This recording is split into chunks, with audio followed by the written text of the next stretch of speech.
Good morning students.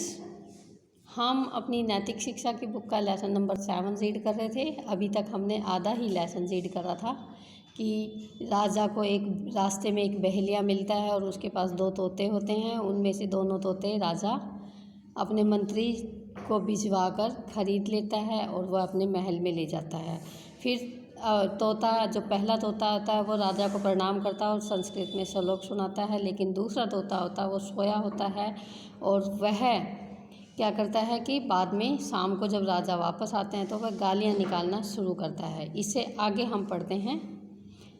राजा को बहुत क्रोध आया क्योंकि वह तोता गालियाँ निकाल रहा था। उन्होंने अपने मंत्री से उस तोते को जान से मारने की आज्ञा दी। राजा की आज्ञा सुनकर पहला तोता बहुत दुखी हुआ। उसने राजा से दूसरे तोते के प्राण न लेने की प्रार्थना की। राजा को उसकी बात सुनकर बड़ा आश्चर्य हुआ। उसने पूछा, तुम उसकी जान क्यों बचाना चाहते हो? वह तो बहुत दुष्ट और असभ्य है। पहले तोते ने उसकी जान बचाने के लिए राजा से प्रार्थना की, लेकिन राजा ने उसे समझाया कि ऐसा क्यों कर रहा है वो। तोते ने कहा, महाराज, मैं उनकी जान इसलिए बचाना चाहता हूँ क्योंकि वह मेरा भाई है। राजा ने फिर पूछा, यदि वह तुम्हारा भाई है तो फिर वह तुम्हारे और इसके स्वभाव में इतना अंतर क्यों है? तुम इतने सभ्य और वह इतना दुष्ट क्यों है? उसके बाद तोते ने राजा को बताया कि तोते ने कहा, महाराज, इसमें उसका कोई दोष नहीं है। बात यह है कि बचपन में मुझे एक ऋषि ले गए थे और उन्हीं के आश्रम में मेरा पालन पोषण हुआ है। उनकी संगति में रहने पर मेरा स्वभाव ऋषि के शिष्यों के समान हो गया। और दूसरा, मेरे भाई को डाकुओं का सरदार ले गया था तथा उन्हीं की संगति के कारण वह पला बड़ा है।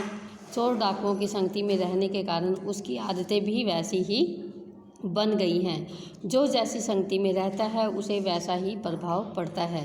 राजा ने पहले तोते की प्रार्थना पर दूसरे तोते को क्षमा कर दिया, किंतु अपने महल में दूर छुड़वा दिया। किसको? तोते को अपने महल से दूर छुड़वा दिया। पहला तोता आनंद से राजा के महल में ही रहने लगा।